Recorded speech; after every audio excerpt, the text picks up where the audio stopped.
Hey everyone, welcome back to Yellow Jacket Garage. I don't know if you can tell from your vantage point or not, but there are no brake, caliper, rotor, any of that nice, pretty, fancy stuff that we just got done putting on this car. And then clamped to the tool cart over here is a brass brush that is up against the wheel. Can any of you guess what it is that we're diagnosing now? Well, stick around and I'll show you.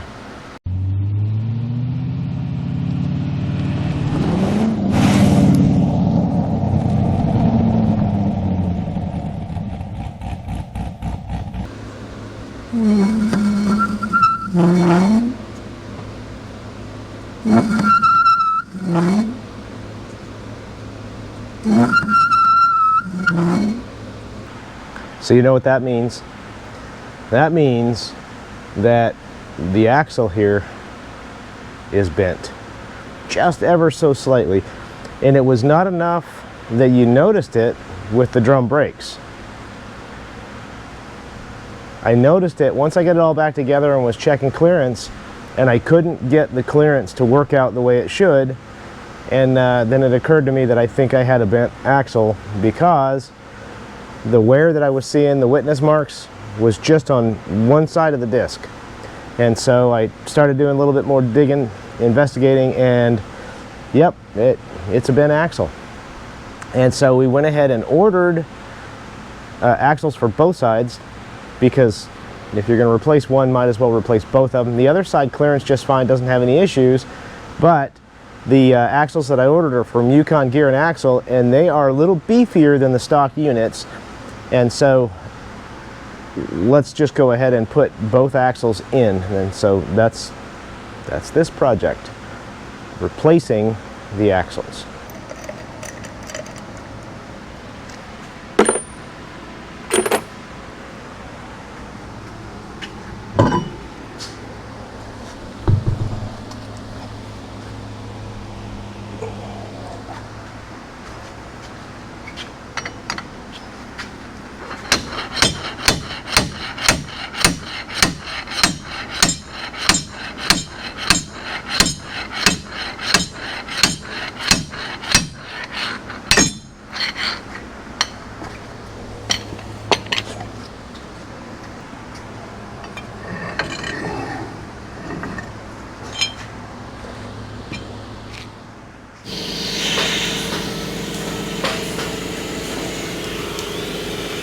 Trying to get these bearings off of here so that we can put that bearing retainer on the new axles.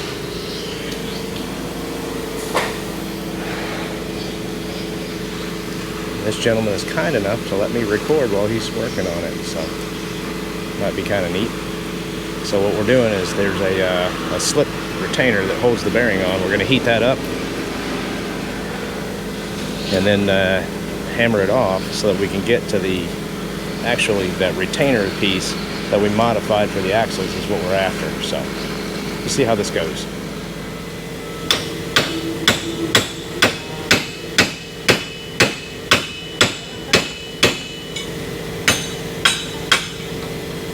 Looks like it's moving a little bit.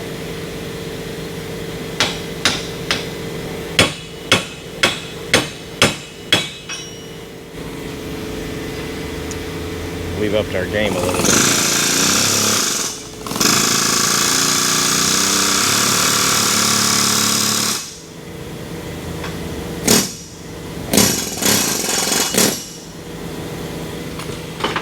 Number one is off, and it is smoking hot, so let's leave it alone. Let's not put your tongue on that, boys and girls. We're on axle number 2 now. We're going to see if we can get this one off of there, and then we'll press on the new bearings and the new bearing retainer, and we're in business.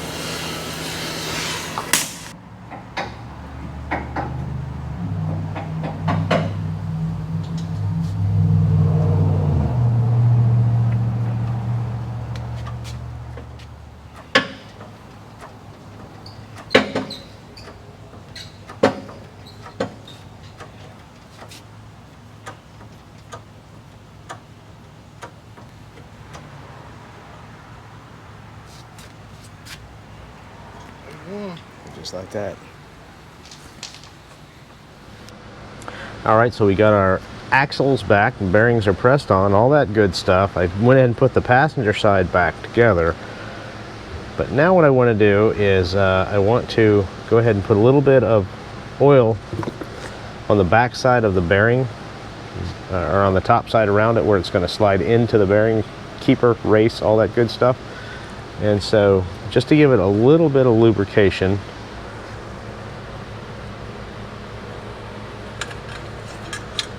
oops, let me move this back out of the way a little bit.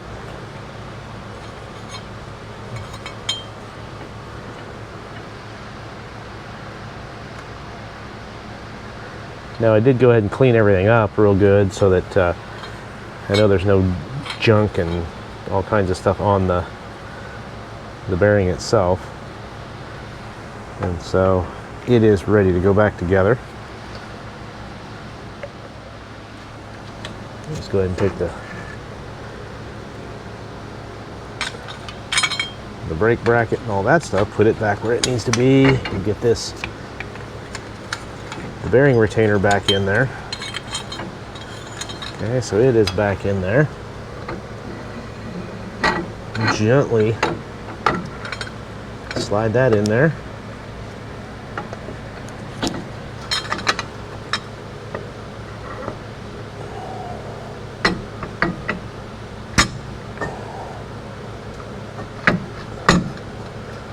All right, now we'll move that back out.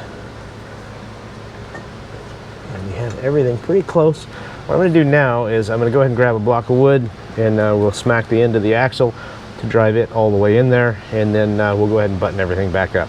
But it'll be kind of loud, so you'll have to just trust me that I did that, and you'll see me here in a minute. All right, what I'm doing now is I'm using a pair of needle nose pliers to get in here as gently as I can and put this washer back onto that nut. And then I want to try to do the same thing with the nut, and then we'll try to get it started, because this is a super tight fit. Yep, yeah, that one is started, so we can go ahead and leave that one be. I've got one other one down here that I have got that nut or that bolt through. The problem with these is the clearance is not the greatest.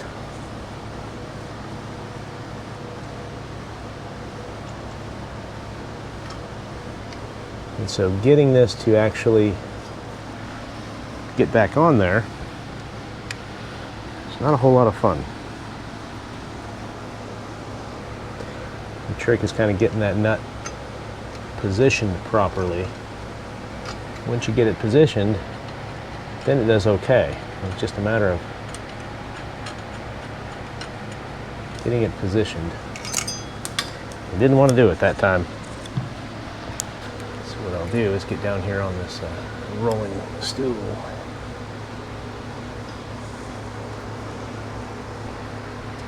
And see if I can do it that way. I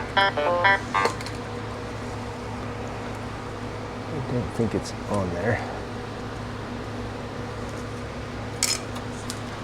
Nope, it is not on there, clearly.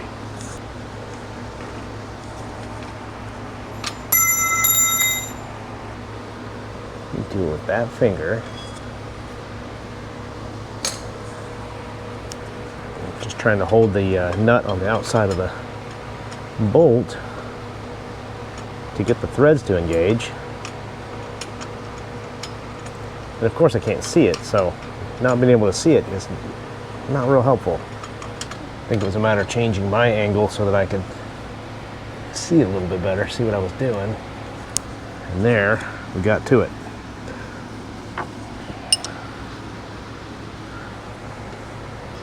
All I need to do is get it started, and then I'll go around and tighten them all down once I make sure I have everything seated the way it should be.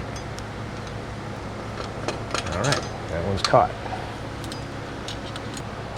Okay, that one's caught too. I'm going to go ahead and get the other one started and get that going, and then we'll show you the rest of it as we progress. Okay, I went ahead and got all 4 of the wheel bearing retainer bolts. They're all secured, they're all torqued down, and so what we're going to do now is I'm going to go ahead and get a rag with some brake clean on it, and I'm going to wipe down the shoes, and I'm going to wipe down the inside of the brake drum / rotor, the part that goes for the emergency brake or parking brake. And then we're going to slide the rotor back on, grab the caliper, pop it back on, and go ahead and put a wheel back on this thing and see what kind of excitement we get from that. Okay, I went ahead and wiped it all down, cleaned that all up real good because I got grubby, grimy hands. What I'm going to do now is we are going to go ahead and refit the caliper, check the center on it, because it may, with changing the axle and everything out, may have changed what we need as far as spacers and whatnot goes. And so we're going to go ahead and recheck all of that and see if we're still centered or if we need to recenter. It wouldn't surprise me if we needed to recenter a little bit because of the change. Nope, that actually looks like it should be right where it is. So let me go ahead and grab a wheel, put a wheel back on this side. I'm going to put the wheel back on the other side, and then we're going to see if we have the same issue that we had before with anything rubbing, which I'm going to go out on a limb and say that I think that's fixed. Well, how about that? It spins, doesn't make any noise, does what it's supposed to do, and I can tell you right now that it is true. Before you would have been able to see that, well, you did see it. I can tell you straight up, without any hesitation, that fixed the problem. So now we are safe to move on to the next phase. Okay, so there we go. We finished up a kind of an unexpected twist on this project. Finding a bent axle is never a good time, but really it wasn't that bad of a project. Just a little bit time consuming, running around getting things done. But what I did was I ordered a set of Yukon Gear and axles for it. I ordered both of them because if you're going to replace one because it's bent, maybe we would go ahead and do both of them, which we did. It was, in the long run, about half again as much as if we had purchased just the one axle. But the axles that we got from Yukon are actually a little beefier than what the stock units were that were in this differential. And so it was a win, I think. And so we got the axles in, ordered the wheel bearings from Ecklers Corvette, got those in, had to take the bearings off, so I took it down to Jars in Tyler, Texas. They went ahead and wound up having to cut the bearings off to get the retainer plates off, but it is what it is. That's what we had to do. So we got that done, got the new bearings put on. Those guys down there were fantastic, really helpful, and really accommodating too. I appreciate them allowing me to do a little bit of filming in there, and great place. I would go back. If you need any heavy repair done, welding or anything like that, yeah, Jars is the place to go in Tyler. Really friendly and helpful people. Anyway, let me dive back into what I'm talking about instead of getting sidetracked like I do. I went over what we got, where we got it, and it spins true, no wobble, no nothing, no noise, yeah, I'm tickled with how it is. So anyway, done. Move on for the next project. Appreciate you guys being here. Please subscribe. I don't ask for subscribing. I say, please, if you want to, whatever, please subscribe. Help me grow my channel, make it a little bit bigger, maybe make it a little bit better. But anyway, thanks for being here. I appreciate you watching Yellow Jacket Garage. Like, share, subscribe. As always, we'll see you on down the road.